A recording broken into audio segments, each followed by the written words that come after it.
বলো তোমরা কে কে জামাই ষষ্ঠীতে কীরকম খাওয়া দাওয়া করলে? আমি তো বেশ খাওয়া দাওয়া করেছি। আর এই ভিডিওটা জামাই ষষ্ঠীর দিন সকালবেলারই। আর বলো তো কার কার বাড়িতে এরকম নিয়ম আছে? আমাদের বাড়িতে এরকম নিয়ম আছে, মানে ছোট্টবেলা থেকেই দেখে আসছি যে ষষ্ঠীর দিনকে এরকম পাখার মধ্যে নানা রকম ফল ফুল জিনিসপত্র নিয়ে আর কি এরকমভাবে বাড়ির প্রত্যেককে খাওয়া দাওয়া হয়। আর সেদিনকে জামাই ষষ্ঠী বলে টিভিতেও খালি জামাইদের গান বই সবই দিচ্ছিল আর কি। তারপর সন্ধ্যেবেলা একটু ইচ্ছা হলো যে কফি খাবো। যদিও ইচ্ছাটা খুব কম হয় এমন নয়, কারণ আমার কফি খাওয়ার যথেষ্ট নেশা আছে। আর এই কফি খেতে খেতে আমরা বোনেরা মিলে অনেক গল্প করলাম। আর এই হ্যাপি হ্যাপি বিস্কুট কিন্তু আমি খাচ্ছি না, ঠিক আছে, আমার ছোটো বোনের খুব প্রিয়, তো ওই খেয়েছে। দেন চলো এবার আমি একটু রেডি হই, কারণ ওই যে বললাম জামাই ষষ্ঠী আর মামা বাড়ি যেতে হবে। আমার মা অলরেডি চলে গেছে, তো আমরা কেউই যাইনি, মাই গেছে।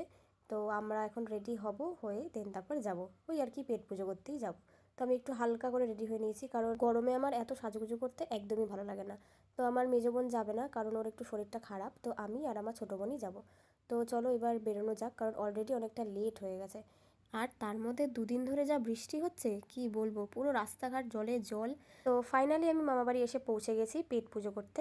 আর এই দেখো আমার কত মাসি কত মেশো, যদিও এখানে মানে সবাই নেই, মানে মামাবাড়িতে আমার প্রচুর মেম্বার্স, তো তার মধ্যে এখানে মনে হয় 50%ও নেই, আর সবাইকে দেখানোটা আমার পক্ষে সম্ভবও হয়নি।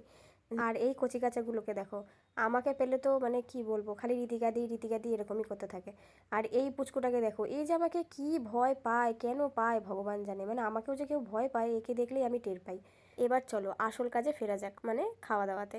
যদিও অনেক কিছু রান্না হয়েছিল, আমি সব কিছু খাইও নি, শুধু চিকেন আর ভাত আর দু একটা পদই হয়তো খেয়েছিলাম। কিন্তু ওই যে খাওয়ার দিকে বেশি ফোকাস থাকার জন্য আমি ভিডিও করতেই ভুলে গেছি। আর এই দেখো আমাকে 7 সমুদ্র পেরিয়ে বাড়ি যেতে হচ্ছে।